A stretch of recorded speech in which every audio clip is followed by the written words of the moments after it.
When you see him, there's not enough light to get him. Aww. What? Oh, your mouth. Stop breathing. Alright, I'm gonna squirt you all up a bit. Caroline, close. Good.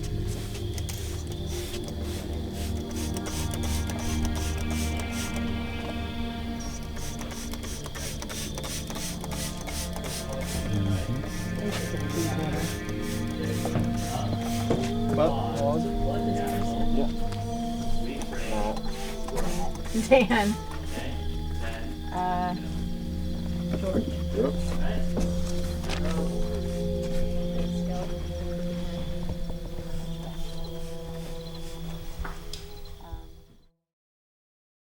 My first impression was of the house itself. The description of the house and the setting was so detailed and I thought so integral to the story that we were trying to tell and create the mood and set the tone. And so when we pulled up this drive, we come through, the trees, and all of a sudden there's this house on a hill on Long Island Sound, and that was the first thing that really got me excited because it made it real for me.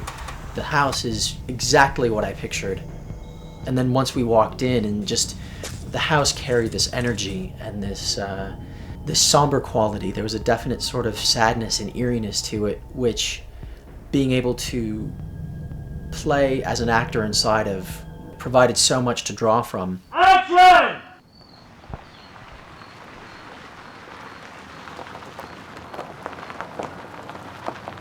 One of the problems in an independent film, if you have to find too many locations, drives up the cost and delays in the time.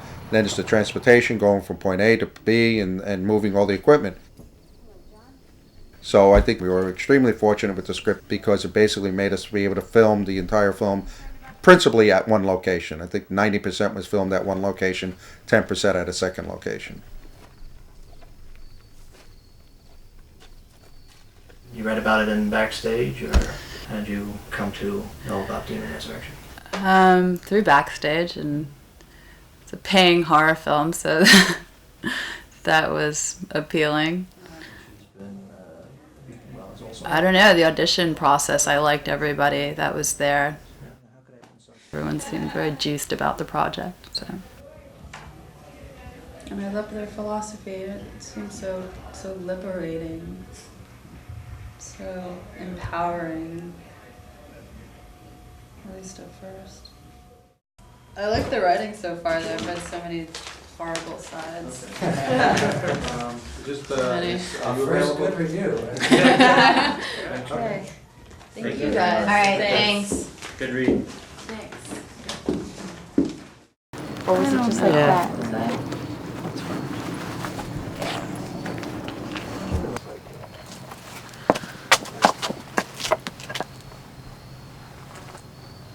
And action.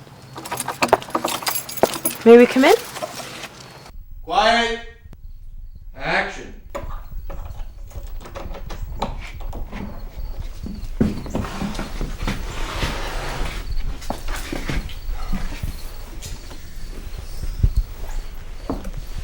The cast, it seemed like we've known each other for a while, and then we came together and it was just like magic. And I think that's a testament to the director, that's a testament to Frank, Ed, and when they were casting, to pick the right people that just meshed well, off screen and on screen. Paranormal, occultism, supernatural. So, this is...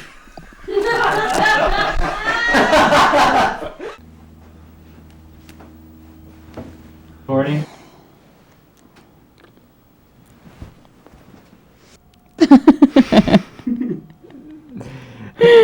What's your last name?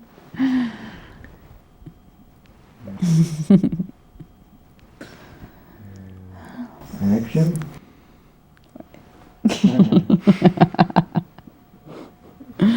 All right. Just can't bring herself to say she loves you.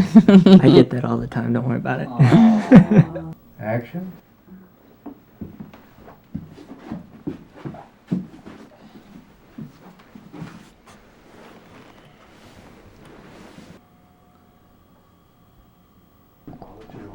Still recording. We're ready. Action.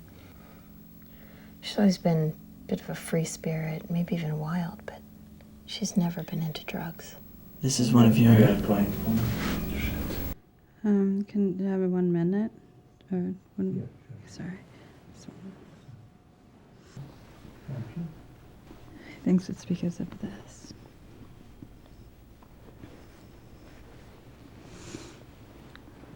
Acting with Alexis was a wonderful experience. I mean, she's a terrific actress, and I think she helped my work a lot. That might not be a bad.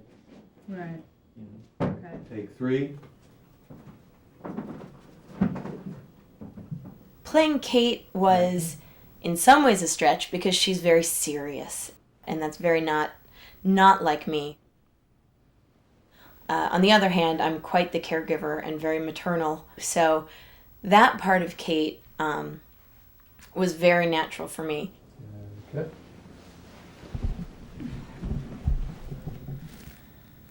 First couple of days of the shoot, you end up in bed with a bunch of guys standing around taking pictures of you. Sliding. Yeah, that was a hard day. A lot of blood, sweat, and tears that day. Yeah, I'll go in for a little close up on you on that. I'm glad that it happened the first day because I had the most energy to do it. But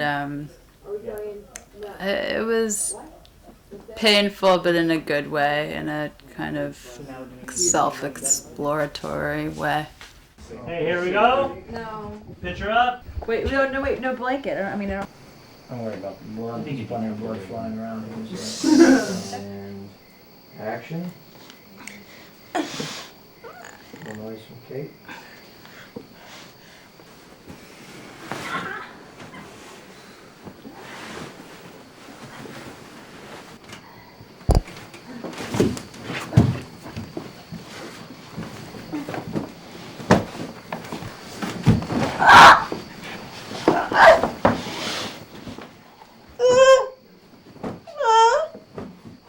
And action.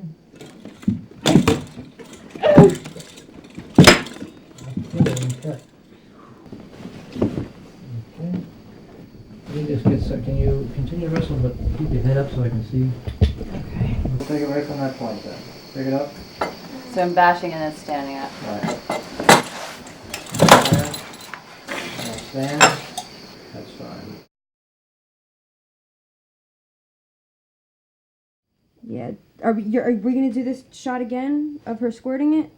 Not the squirting, just Not the baby squirting, coming so I can pour this on the baby? Feel free. Action. Action. And action. And cut.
Was everything organized like it was a $10 million movie? No, but everybody, the staff and the actors were great.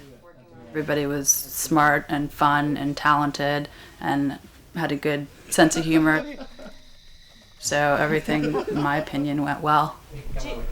This way? Yeah. What am I miking here? And what's your experience been like on this film so far? I love it. I really like everybody. It was interesting because when I read the script in my mind, I was picturing everyone very Hollywood, and everyone, because I guess it was filmed here, because it was cast out of New York actors. Everyone really, I felt, had their own personality, their own distinct edge that I think will hopefully make this film really something special. That sounds like interesting work. Yeah, it looks pretty cool. You jumped the gun a little bit there. Of course, we got hit pretty hard. Sorry. Speed? Okay. Line, these line, and then we'll Paranormal. Occultism. Supernatural. What was the auditions like? It's actually pretty nerve-wracking at first because you walk in and you don't know what people are thinking. It's just nerve-wracking. I can't go down to the ground. And that's where I met Damian, the other lead in the movie. I remember he drank a lot of coffee that morning and he was so fidgety. You okay? Yeah, just a little winded. What are we making? Divine Rod? Magic Wand? Got the script after Frank called me and read the script, and only to find out that yes, I am the only black man in the film. and it's a scary movie, so I'm reading my script and first 5 pages I'm alive. I'm like, wow, okay, that's interesting. And I go 10 pages. I'm like, wow, I'm still alive. And then it's like 25 pages. Like, wow. And I get to the last page, which is like 80 something or 90, so I can't remember. And then it's like, wow, I made it through. I remember talking to many of my friends, I was like, I'm going to be shooting a horror film. They were like, oh, really? They're like, when do you die? I'm like, I don't die. They're like, wow, I got to see this. I don't remember Grace ever saying she's interested in any of this stuff. I don't think she was till she met him. This way? Yeah, actually, probably would make sense to get them out this way. Be better for lighting, too. Okay. So now... let's start with that's what you like about me. And okay. You're too wild, too reckless. That's what you like about me, isn't it? Admit it. Admit it. What's that like? I'm sure there's a lot of people that wonder what it must be like to find yourself doing something which is a fairly intimate thing on camera. Oh, well, it's completely bizarre and weird and unnatural. But action. You're really doing your job as an actor, and you're really tunneling in on your partner and they to you. Then you create your own world, and you're not really aware of anyone else, which is kind of the idea. Let's take it from the dropping the towel and coming back over. Okay, action. It's a good test to really judge how capable you are of really focusing and connecting with somebody else, not pushing them away. How old do you think it is? Old. You have to have a certain amount of rapport with the other performer. Of course that helps, but I don't think it's absolutely necessary. I think if you can find something in anyone, focus on just one thing, like, oh, that person has beautiful eyes, or, you know, just focus on that thing and then block out everything else. Action.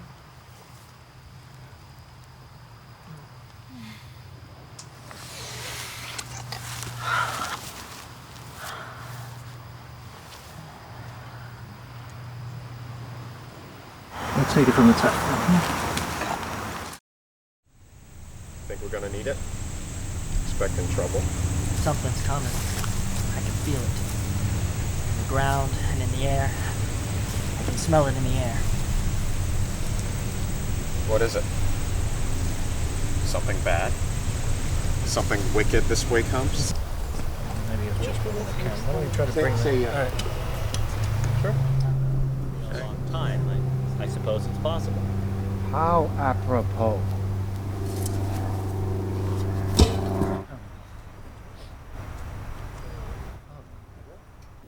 Rolling. Yeah, that should be. Action. Well, I'm 34. How old do you think he was? I don't know.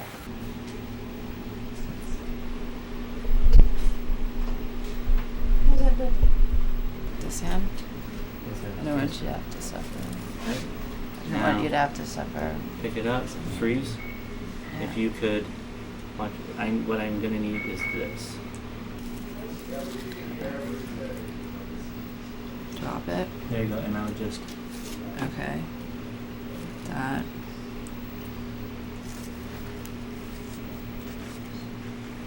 Right hand.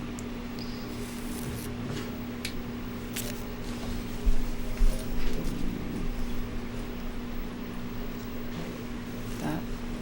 You may want to put your head back over. Yeah, okay. Hold on a second. Okay, drag it.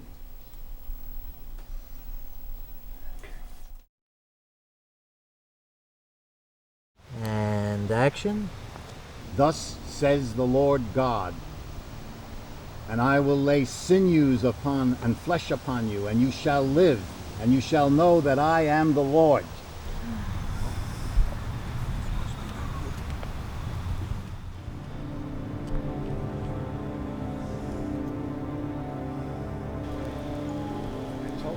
Starts moving. Yeah. And as you drop the tips down, there you go. This is my first time working with the great Bill Hopkins, and I am playing a small but important role in this production of Demon Resurrection. In a little while, I'm going to die, actually. I mean, I'm only on the set 3 days, but already they're killing me. They're gonna cut my throat, and I'm gonna fall out of a car, the limousine, and then I get to do my big satanic ritual scene, which I'm sure the weather's gonna be nice and cold when you're running around in a loincloth. That's just the way my luck goes.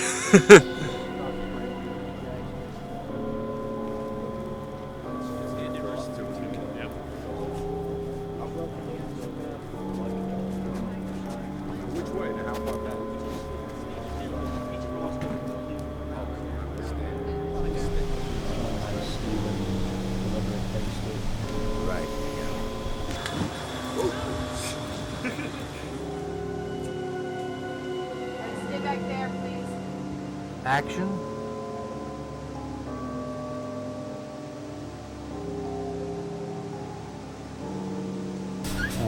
Hold on just a moment. I'll give you a feel. Oh, okay.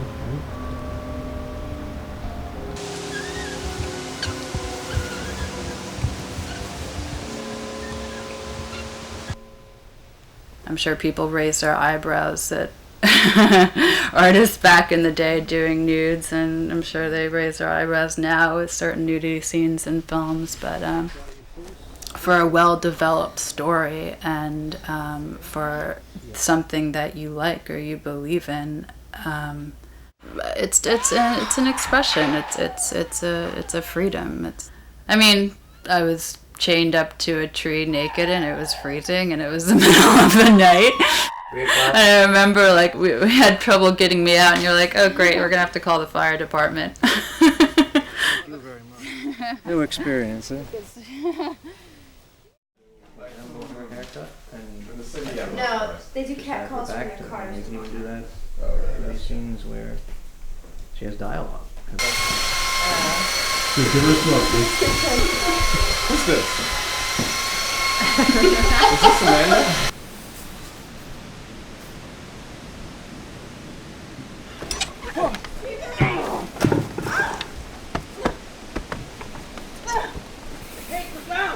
Get away! Come on! Let me see all the zombies. Close your eyes. Here you go. Hands. You're very fortunate that a gentleman from Sleepless Nights was willing to come on board and become more active in it. Ed was out there months before the project ever really started. At the same time, we were doing the casting, and I think whatever success Demon Resurrection would have, we would have to give a significant credit towards Ed Wheeler, who became an extremely key player. To the right. Really? To the right. Now go back and react from the demon. Go. Sorry. So I'm gonna go there. There comes the smoke. Alright, well that's enough smoke, I think. Action! And cut. Okay, very good. We're out. I'll set up for the next shot and call you back in. Food ready?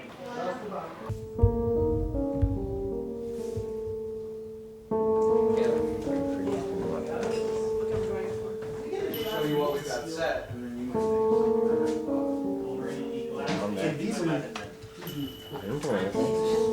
Is he ready yet? No. Are we doing death tonight? He says goodbye tonight too. That means 3 deaths in one night. That's pretty good. There was an excitement to show up on set and say, you know, today's my death scene. I think that was everyone's biggest, most exciting, most nerve-wracking day. Action.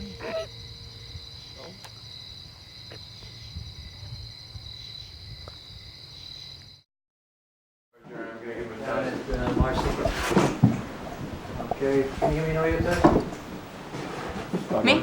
If all they want is grace, if that's all they want, why don't we just... Yes? Fine. You're so dead for saying that. You going to hell. Camera rolling, here we go. And action. If all they want is grace, if that's all they want, why can't we just... Can't we... I don't think these shutters are gonna hold. Help me with this bookcase.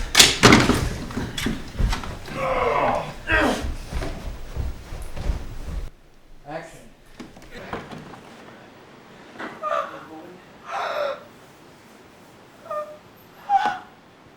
Hold.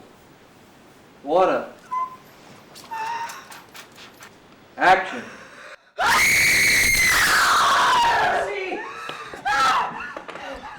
I like how the script adjusted to some typical horror conventions, but yet left some of those on the wayside and kind of did its own thing. Okay, we're speeding. It does adhere in some ways to some definite genre guideposts, but I think that only adds to the story. I think some of those things are tongue-in-cheek and some of those things aren't, but are there as an homage to the sort of film that we were making. One more time, reset. Let me know if it's okay, Bill. Otherwise I'll move good times. Can we move the demons apart? Spread out, demons. This is my first horror film, my first feature-length film. Well, I think Marcy is kind of a needy person, a little flaky, but a good person. Just makes some bad decisions. And action. How's the experience been so far? It's been great. I hope that I bring something to the movie because I've gotten a lot out of working on it.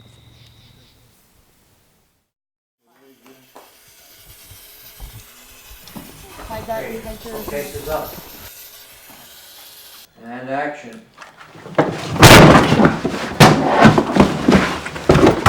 And hold.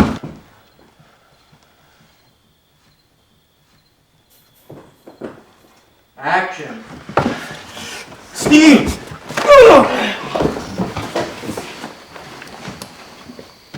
Cut. Action.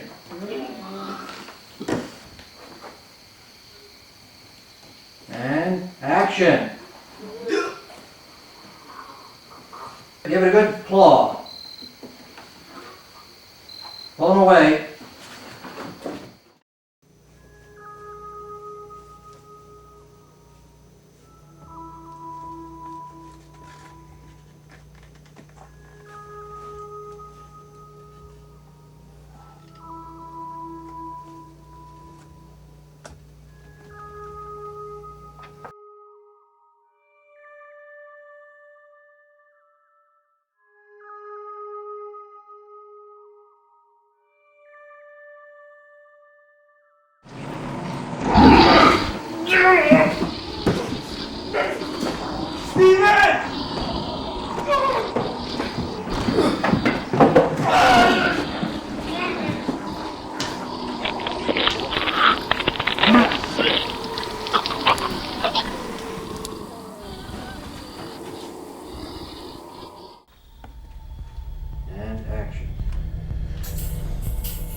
Alright,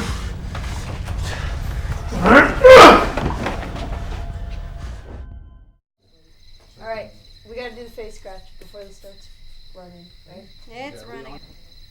And action.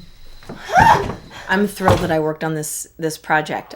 I learned a lot about myself, and I learned a lot about filmmaking and what you can do with very little money and very little time. And then it takes a bite out of you and you scream.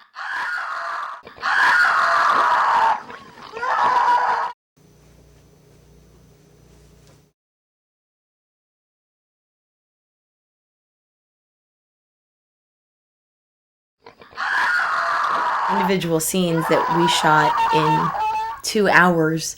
You know, studios have the money and the time and the resources to shoot, 1 page a day. We had to shoot 8 pages a day. Some included stunts.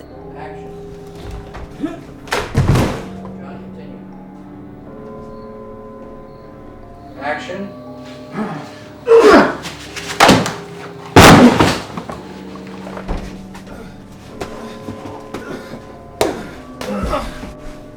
Okay, and then Jerry does his thing. Okay, while you're getting up, okay? And action.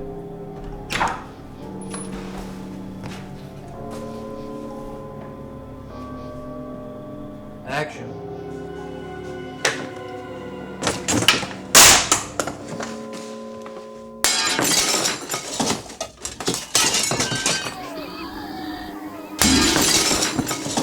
Put the hand on the face and continue the action from there.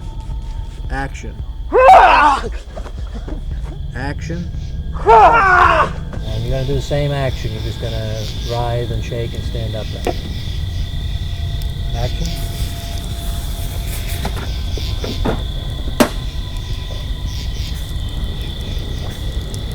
Rolling and action.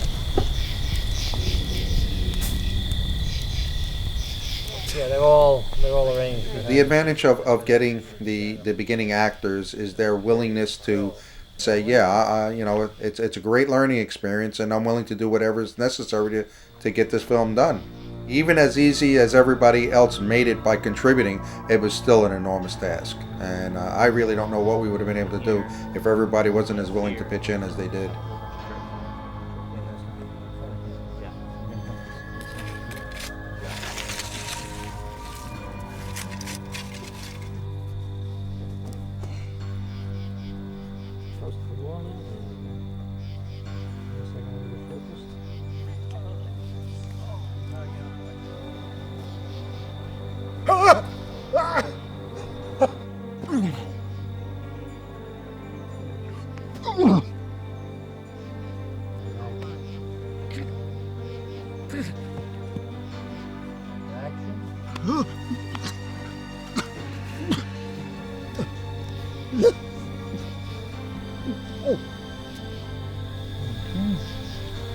Let's do it one more time.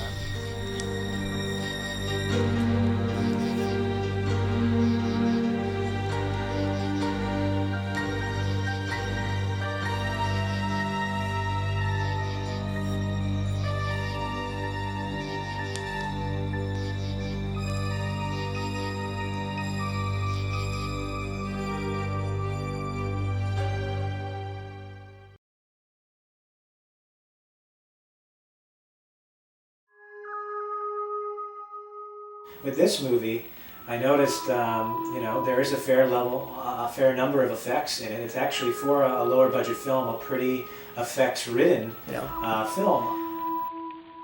We ended up with a budget for special effects, which was a couple of $1,000s. And, the people that we were talking to, professional makeup people that we were talking to, were saying that they wouldn't even be able to do the zombies for less than $7,000. Well, that's just the zombies. Then we got the demon baby, and we got all the optical effects and all the other stuff that we had to figure into the budget. If we had to take $7,000 out of the budget just to make the costumes of the zombies, there would be no money for any of the other effects work. So we ended up doing it ourselves, and I guess to a certain extent it was an opportunity for me to go back to my childhood, because when I was a young man, a young boy, I used to be a tremendous fan of people like Stuart Freeborn and Dick Smith and Rick Baker, all the great makeup artists. I had a certain limited success as a child in doing my little experiments with making prosthetics and masks. But I never did anything as elaborate as what we did for Demon Resurrection. And for me, it was an opportunity to finally do what I had been trying to do all my childhood, which was to create these sort of fantasy creatures on the screen. And I think we did a pretty good job with the corpses. I think they're fairly impressive looking.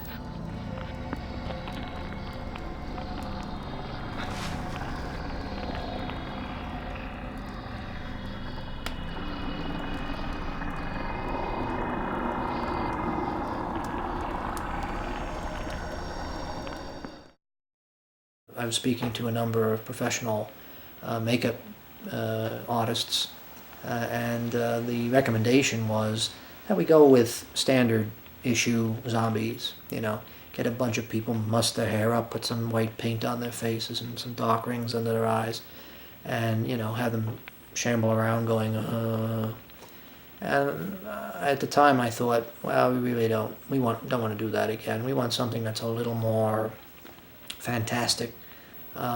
So we moved in the direction of doing the skeletal creatures that we have in the film. And I'm glad we did that, not only because I think that they look pretty nice in the movie, but also after we started shooting Demon Resurrection, there was a whole spate of zombie movies, 28 Days Later, and the remake of Dawn of the Dead, and an infinite number of other ones. And almost all of those movies had just the old type of traditional zombies. Some of them ran rather than stumbled, but they were still basically the same thing. Can you tell me, how did you make the masks? Well, did you need a facility? Or? A very old-fashioned approach to it. We were making full head masks and basically just sculpted the skull in clay on a bust of a human head, and tried to keep it as tight as possible so the skull mask wouldn't be huge and wouldn't look ridiculous, and cast it in plaster, and then you turn that over. It's like a big bucket, and you fill it to the brim with liquid latex, and you let that stand for a little while, and the edge will develop a little thickness, the edge that's up against the plastic cast, and you pour off some of the latex, or all of the latex, let what's inside dry, and you do the process again. And after a few applications of that, you end up with a decent thickness. So you end up with basically a helmet that people can put on, has two little holes in the front so they can see, and a seam in the back so they can open it up, which is closed with Velcro. And, you know, then it's painted and accessorized with hair and leaves and mud and things like that. As far as the baby is concerned, it was very much the same process. There was quite a bit more effort put into sculpting the baby because it was difficult to really determine exactly what it should look like. With the demons, with the resurrected corpses, we had a pretty clear idea what we wanted right from the start. We wanted walking skeletons. The baby, it was, you know, what should this look like? And it looks a little like the alien baby. Yeah. From. It did end up, I think, sort of resembling a cross between the baby from Alien, the chest burster, and the baby from Eraserhead. It's not as realistic as the baby from Eraserhead, which I think is still terrific, you know. But our baby has to do a lot more than the baby in Eraserhead did, which just had to basically lay there and cry. None of that stuff with the baby was shot with the puppet on the set. We had a stand-in that we used so that the actors could interact with it in some of the shots. But for the most part, the actors were playing to empty space. And all of the baby footage was done in front of a blue screen. The puppet was put in front of a blue screen and matted into the shot. You know, we were aware that it was going to look like a puppet, and we tried our best to make it look like a good puppet. But that's one of the problems with doing low-budget movies, of course, is that sometimes your desires in the screenwriting phase outpace what is actually accomplishable in the production phase. So you rewrite a lot. You know, it often becomes necessary to scale down a screenplay in order to make it actually doable on a lower budget like your own. In the original film, in the original screenplay, I should say, the baby is dragging its umbilical cord and its placenta behind it as it climbs towards Kate. There's a lot more interaction with Kate, and when Grace attacks it, she uses its umbilical cord, she wraps it around its neck and strangles it with its own umbilical cord. Well, that was way beyond anything we could have done. What we did instead was use the blanket or the sheet.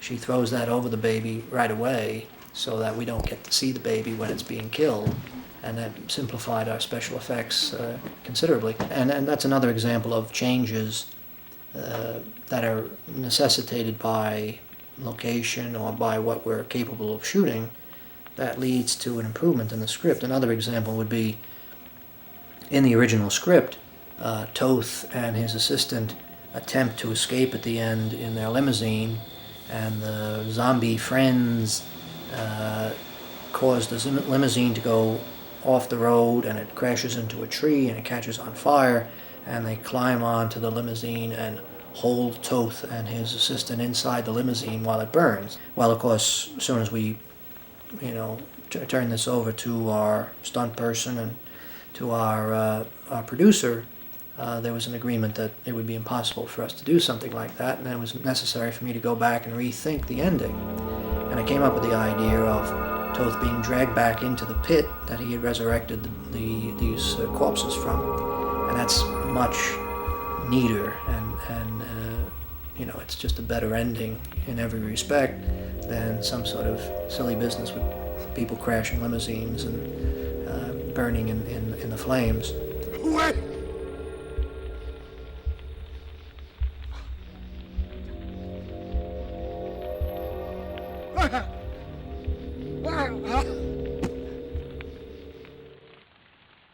Tell me a little bit about how much sound design and sound editing played a role in this film.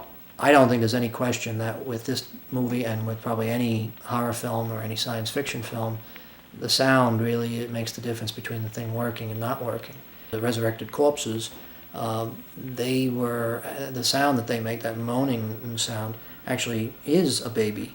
It's a baby's cry that has been slowed down to 10% of its normal speed, and an echo effect has been added to it.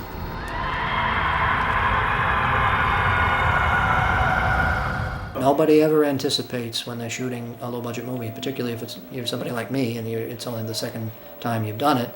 You really don't anticipate how much work is going to go into the sound. I would say probably half of the time that we spent in the post-production was spent on sound, not just adding sound effects, but fixing audio that had problems when we recorded it, because there's always problems on location.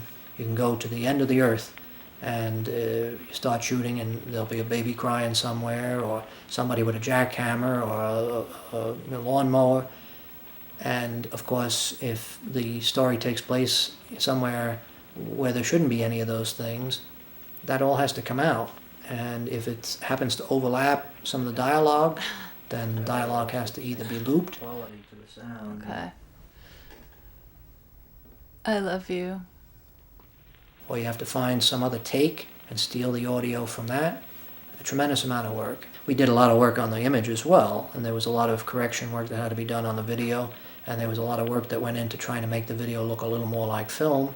But we judged the quality of the production by the quality of the sound, I think, more so than the image. If there was anything you could have done differently, I think we did very well making a film with this sort of size, with the number of stunts and special effects and the size of the cast. doing it all for the amount of money we had at our disposal, and doing it well enough so that it can be a reasonably commercial project. That's quite an achievement, I think.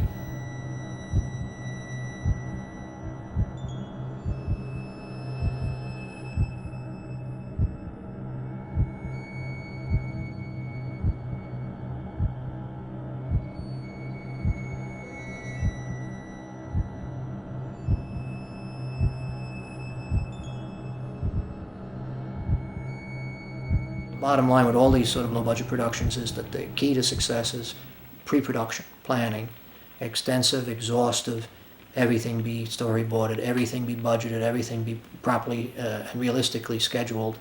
The more you do of that, the better the end product is going to be, and the easier it's going to be to do. If with Demon Resurrection we've come anywhere near to capturing the feel of the sort of low-budget horror films or low-budget exploitation films of the 60s and 70s, then I'd be happy. And of course the goal ultimately is to make something that's entertaining. That's the bottom line. If it's not reasonably entertaining, then we wasted our time. I think this has been an excellent experience. I think everybody who contributed, they did an enormous job, and the list of names that you see at the end of the film, every one of those people, they have my gratitude, and I hope to work with many of them again in the future if it's possible. We definitely have the desire to continue to make low-budget films for the home video market. If people think back about our films 25 years in the future, the way they look back on some of those old horror and exploitation films from the 50s, 60s, and 70s, I can't think of any better legacy. Thanks for doing this. Thank you.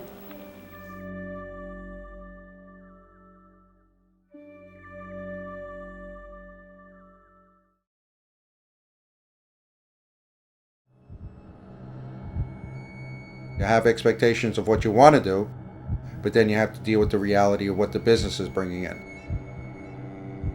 Of course, everybody would love to say we have 2 months and $1 million budget, but in reality, independent films don't yield that much in return.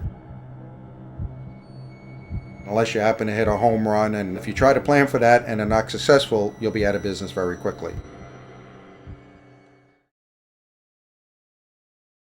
Once the script was selected and read through and felt that it was a script that we definitely could turn into a viable project, we had to start coming up with a budget.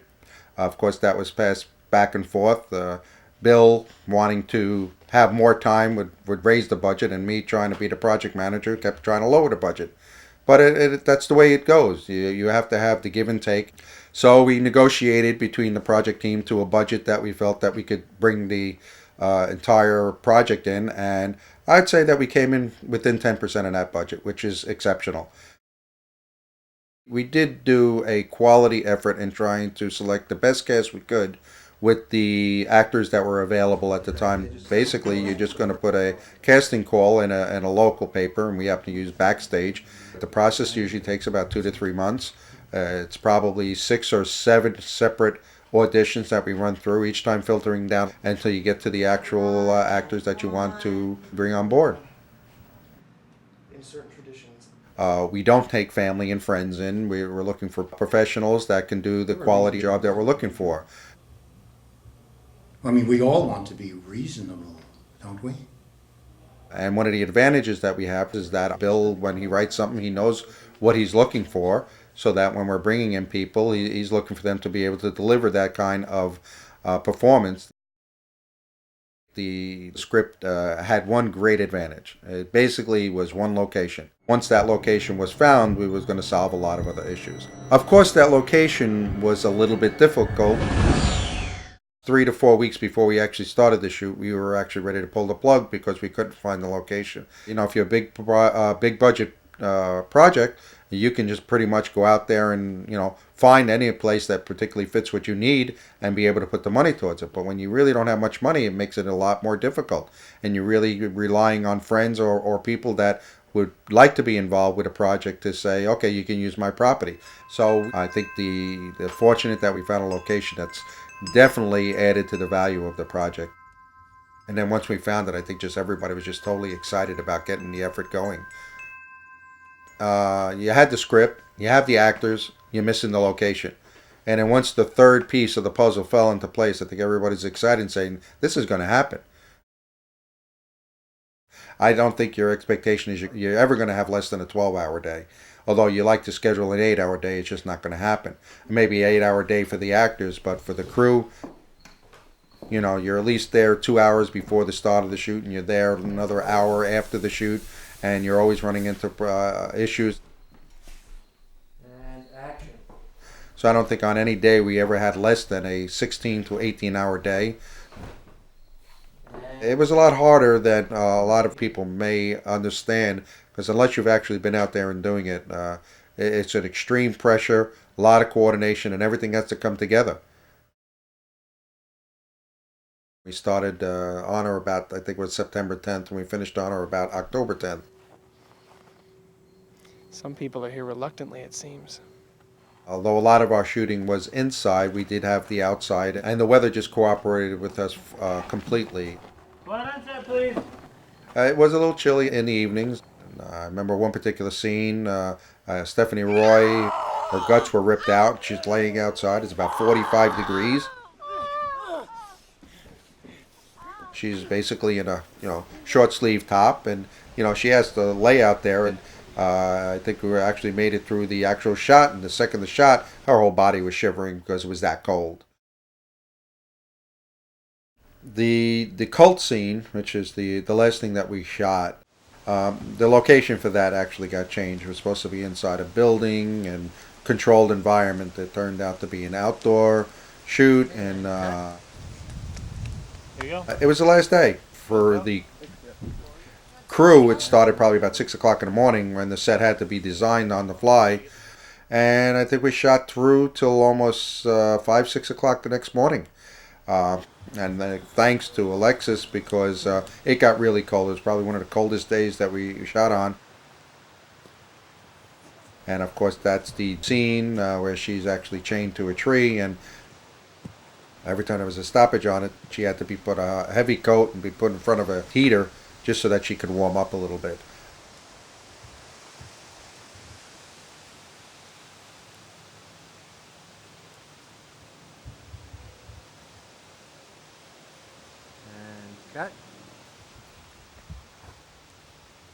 But I think when we actually got to the end of that, which, as I said, is about the 21st day of shooting in a 30-day time period, we could actually look at each other and say, we did it. When we finished Sleepless Nights, and we knew we wanted to do another project, and one of our expectations is to deliver a better product for less money. And the bottom line is that we were able to do Demon Resurrection on about half the budget of Sleepless Nights, but I think we've got a 100 times better quality product.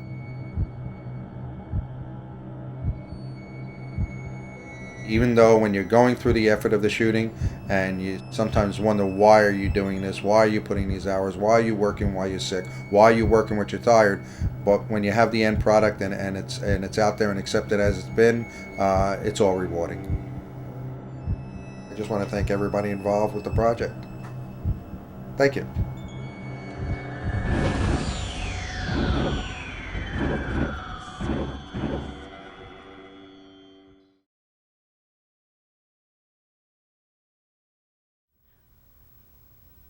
I enjoy horror films a lot. I enjoy all types of films. And of course anything with stunts or fights is really up my alley, especially if I'm working on it. When I initially read the script for Demon Resurrection, I knew it was going to be a great project to work on, and just had lots of images of interesting stunts that we could add. I was hired on with my partner Ed Wheeler as stunt coordinators.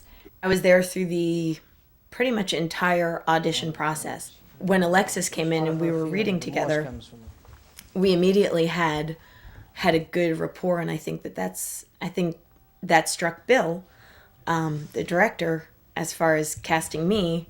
I thought I was only going to be coordinating fights and stunts, and then suddenly I had to get my acting chops back. I was trained at Northwestern University, although I've been acting since, I guess I was 8, did my first show. So I had gotten off track of that a bit, working as a fight director. So coming back to getting this, nearly lead role in this film was very exciting and quite a challenge. Playing Kate was in some ways a stretch because she's very serious and doesn't smile a whole lot, and that's very not like me. On the other hand, I'm quite the caregiver and very maternal. That part of Kate was very natural for me. Acting with Alexis was a wonderful experience. I mean, she's a terrific actress, and I think she helped my work a lot.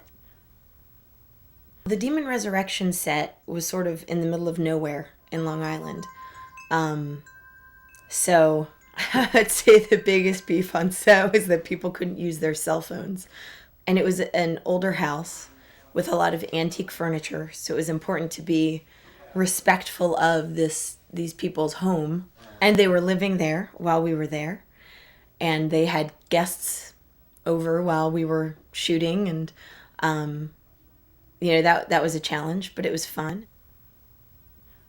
It's a low budget independent film. We were hot and dirty. Okay. Coming up with a plan. I was in pain.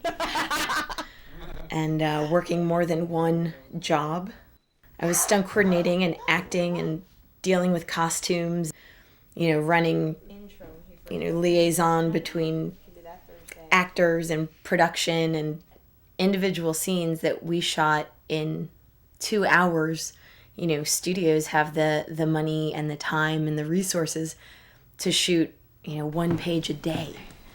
We had to shoot 8 pages a day. So you're working at a very quick pace. We had a lot of people willing to come out, a lot of actors who came out from the city for those shoots when we used demons and wore these stinky costumes and were outside all night and very uncomfortable. But they were just great. Dan Almakinder, I think, was there every time we had a demon shoot, and he was just fantastic. I had to stand in a couple times for an actress that wasn't able to make it, so I'm donning a wig occasionally and doing a stunt here and there. But most of us at some point also played demons. So somewhere, in those costumes are Kate and Denton and whoever else. Everybody's in there. Actor housing was, 20-minute drive away. Sometimes it seemed like it took forever, and it was an unfinished house, so we were all on dusty wood plank floors on air mattresses, and no kitchen sink. So we roughed it for a little bit, but everybody pulled together. Joe McClean, for example, he had a job in the city that he would commute out the 2 hours, and he would not complain at all. It was actors like that really made the film work. I think the whole premise of the film is very interesting, and it's far more than axe murder in the woods or whatever. Some of the more, if I can say, typical horror films tend to be. I think this has a good, strong plot. It's a horror movie, and there are elements that audience wants to have in a movie.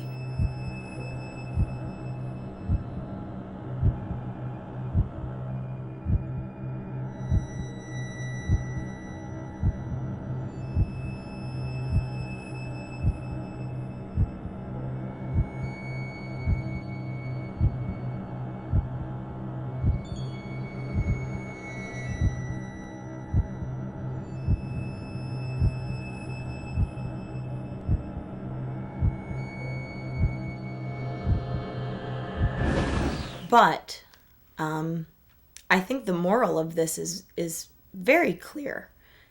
Ultimately, this movie is about friends, and it's about, it really is about good versus evil.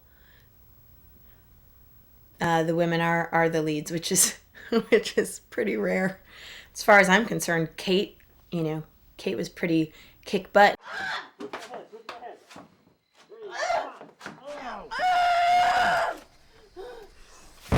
Even our female victim, if you want to put it that way, kicks some butt as well, and draws on her strength too.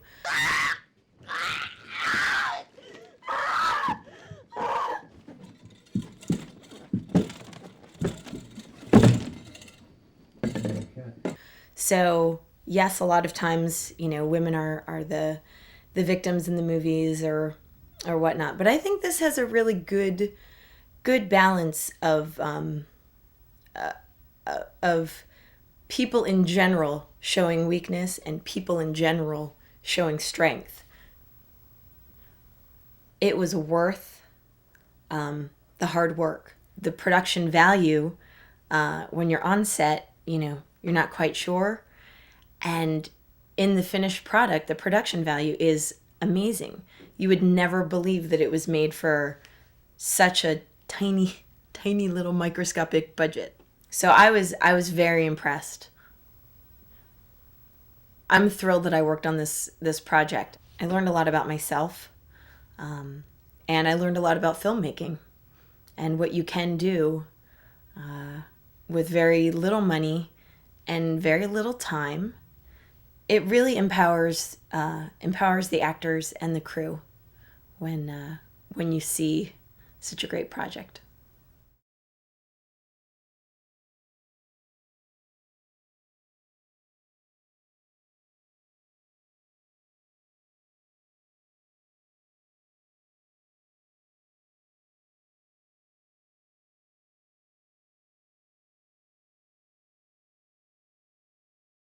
My name is Bashir Solebo. I played Denton in Demon Resurrection. It's a horror movie, pretty creepy. Doing this film was great. It was a great experience. It was my first feature film. It's fun, the adrenaline, the energy, the storyline. I enjoy it. He was fun playing. I really enjoyed the character. He was the person that really understood what was going on more than everybody else in the film. I'm originally from Nigeria. Lagos, Nigeria. How long have you been in the United States? 10 years now. 10 years. Did Yeah. you imagine when you were back in Nigeria that you would be doing low-budget horror films in the United States? Funny enough, I wasn't even thinking about film then. I was actually thinking about being a doctor. Yeah, back then it was last on my mind. I don't think I even thought about it. So you'll be available for the sequel? Yes. Yeah, sure. Definitely. My name is Damian Ladd, and I'm playing the part of John. I've always been interested in doing horror films. It's a genre that I've followed since I was little, and I've always been very interested in the genre. I'm currently in an off-Broadway show of Dracula. I'm playing Jonathan Harker, and I'm soon to be in another off-Broadway show playing Mephistopheles in Dr. Faustus. It's been a great experience, met a bunch of great people on this set. Everybody's got great energy. Great director, very to the point, gets to character aspects. Good stuff, good stuff.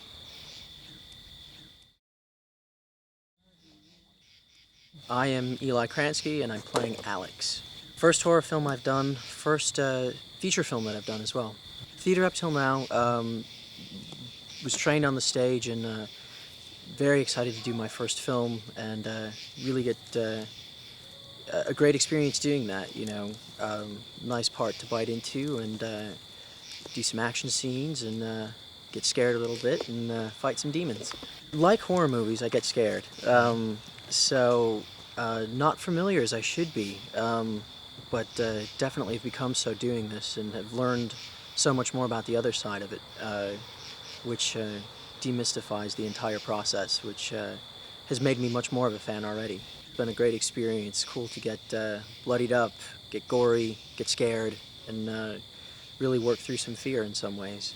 It's always a challenge, of course, anytime you're discovering a character and, working in a different set of circumstances from your own, but it's been enjoyable and it's been a great cast. Definitely have bonded with everyone who's here. Just like the film, we're all very different people, and it's been great to to bond with them and discover this story with all of them.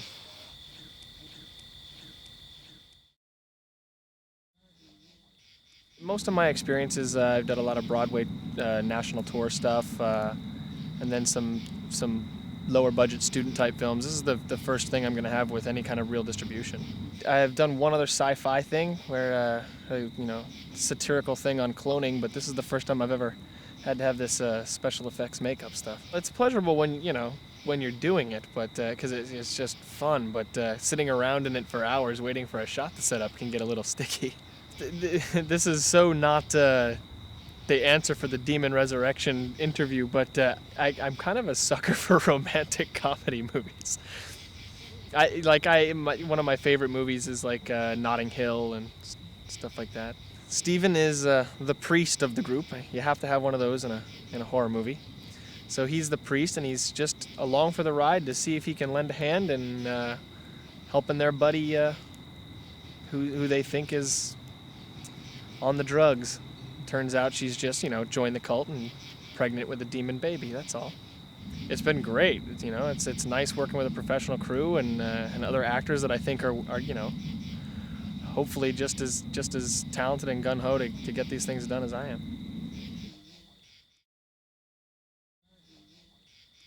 Chad Kessler. I play the role of Mike. I love the genre. Actually, my favorites are the 70s horror movies. Carrie, I think, is probably one of my top 3 favorite movies of all time because I really like I really like the story and I really like the grittiness of that kind of horror film. I'm standing in front of the pit that we just shot our burial scene in, so I'm a little emotionally freaked out by it. I got slaughtered last week, buried today. I love it. I really like everybody in the cast. I really love the crew. It's really interesting because when we had our first read-through or our first rehearsal, it was interesting because when I read the script in my mind, I was picturing everyone very Hollywood, like what I would see on like Cinemax or on USA if this movie was made in Hollywood. And everyone, because I guess it was filmed here, because it was cast out of New York actors, everyone really, I felt, had their own personality, their own distinct edge that I think will hopefully make this film really something special.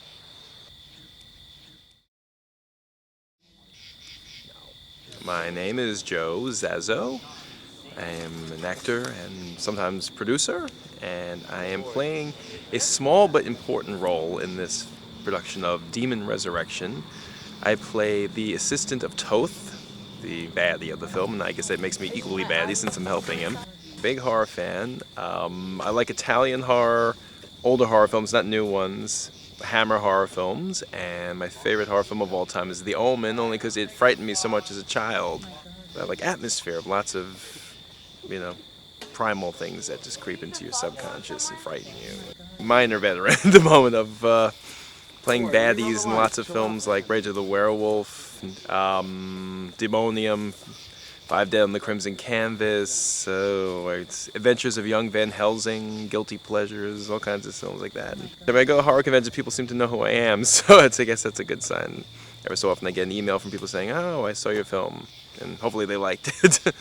Normally I produce, I'm doing the job of 15 people. This is sort of a vacation because you're just sitting there and, relaxing until it's time to go on, whereas normally I'm picking people up from the station, cooking for people, having nervous breakdown after nervous breakdown. This is my first time working with the great Bill Hopkins, and in a little while I'm going to die, actually. I mean, I'm only on the set 3 days, but already they're killing me, so I guess that's a bad sign. So they're going to cut my throat, and I'm going to fall out of the limousine, which I've been driving for a portion of the film. And then tomorrow I get to do my big satanic ritual scene, which I'm sure the weather's going to be nice and cold when you're running around in a loincloth. That's just the way my luck goes.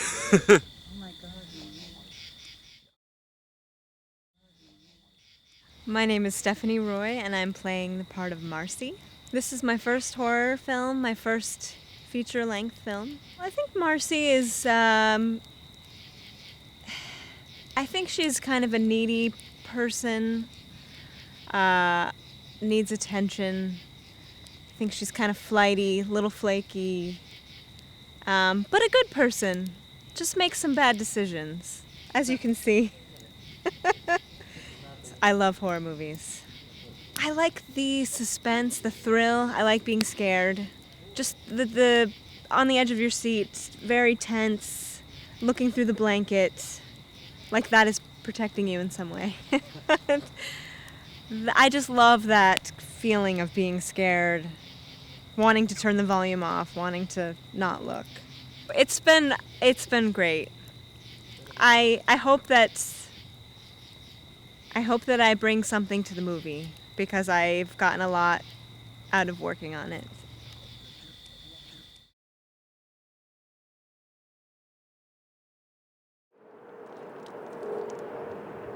Okay, and your name is? Caroline Adams, and I play Kim, the archaeologist's assistant. And you're also a stunt person? And I'm also a stunt person. And you play one of the demons? I play one of the demons. You're the lead demon.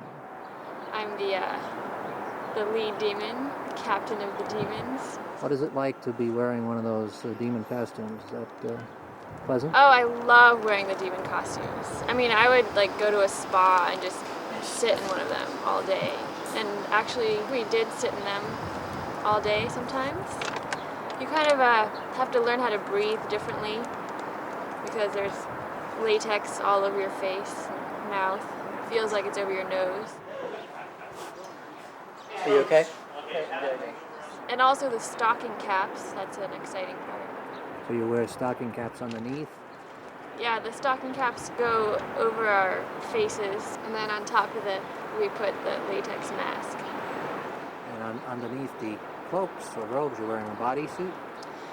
Yeah, we're wearing more black clothing, and then we have our shields, our latex rib shields that look like bear ribs.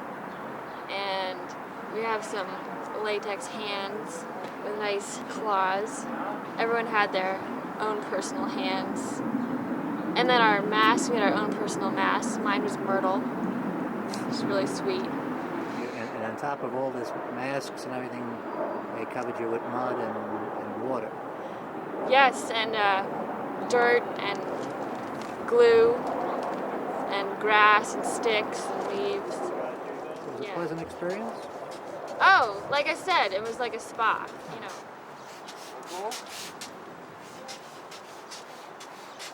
What was the first time you heard about the project? Wow, the first time. Oh my gosh, I don't remember. Well, I think Ed told me about it. Ed Wheeler. Ed Wheeler, Edward J. Wheeler.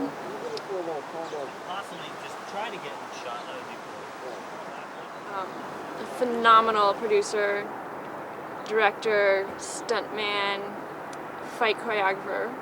I think we know who you are. Your first day out at the shoot? Oh, well, my first day at the shoot was actually a night shoot. It was when the demons were coming out of the forest with the mist. And we had a whole bunch of demons there that night. And we all rode out together in a van, kind of had a demon bonding experience on the Long Island Expressway.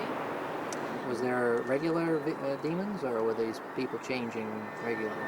These were, well, this first night there were some demons we never saw again, actually. Why do you suppose that was? Well, you know, I mean, not everyone is cut out for demonhood. What did you think of this? You read the script at some point, I assume. Mm-hmm. And what was your take on it? What did you think of it? Well, I was actually pretty disturbed. You know, I kind of grew up under a rock, and I didn't really watch any horror movies, so actually being in this horror movie was a pretty, you know, one of my first horror movie experiences all around. So you're not a horror movie fan yourself? No, I'm not. What type of I'm movies a do you horror like? being in a horror movie fan. Yeah. But you would like to pursue a career as a stunt person or an actor or all of the above? Well, my career pursuits are varied, but yes, I love doing stunts. I love figuring out the camera angles and creating this magic so that it looks like something horrible and gory is happening, but really it's just fake blood and people having a good time and making illusions. The illusion is what attracts me to doing stunts. Now you were up how many days? 10, 15 days? I think it was only 10. 10 days. Sadly. Overall, a pleasant experience, or what's your feelings looking back on it? It's great. It's great to feel like you're part of this project when that so many people have put hard work into. There's something kind of charming about working on a film where it's a small group and everyone's the director was the writer also, and so it's really kind of a vision. You're working with someone who has a vision. You have less to work with. You have to really just kind of, it's like this right here is like made out of foam, and we're, can I tell the secret? Feel free. That here we are actually in the Bronx right now on a roof deck. And they just built this over the weekend. They brought in a whole bunch of sand and foam and wood and just constructed a sand pit on the roof in the Bronx so it could kind of match with the sand that we had out in Long Island. And I just really think that's great. People just making stuff happen, just making things work with whatever they have. So what's next for you? Well, probably, I will be the next It stunt girl. Or I may go to grad school and help people with injuries get better. How about being an archaeologist assistant? Oh! It seems like a lot of fun. No, actually, it's fun to just sort of pretend and just, be in this little moment of someone else's life. Like suddenly you woke up one morning and you're an archaeologist, and to just sort of feel how that feels. And that's really fun. Action. Okay, I'm out of here. I'll be back around 7 to pick you up. Okay. Stay out of trouble. And no matter what the future holds, you'll always have a movie that you were in that you can point to and show people. Yeah. Why don't you say something like that? Oh. Well, I'm a dancer by trade. That's my background. And there's something really satisfying about movies because you do something and then it's there in perpetuity. And that's really great because, as a dancer, when you're doing live theater and it's very ephemeral. And this is something that I'll have, on my bookshelf for the rest of my life.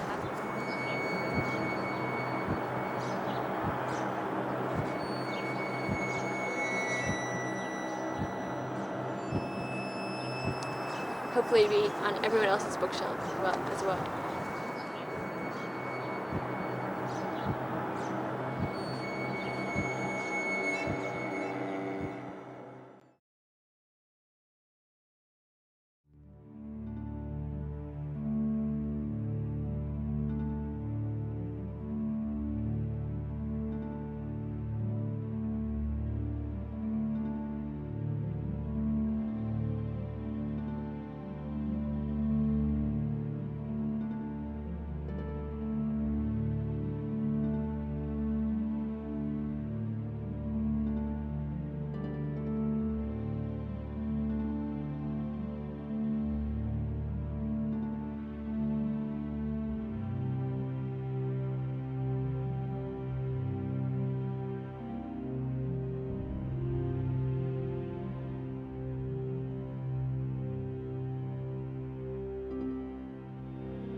when we start moving stuff.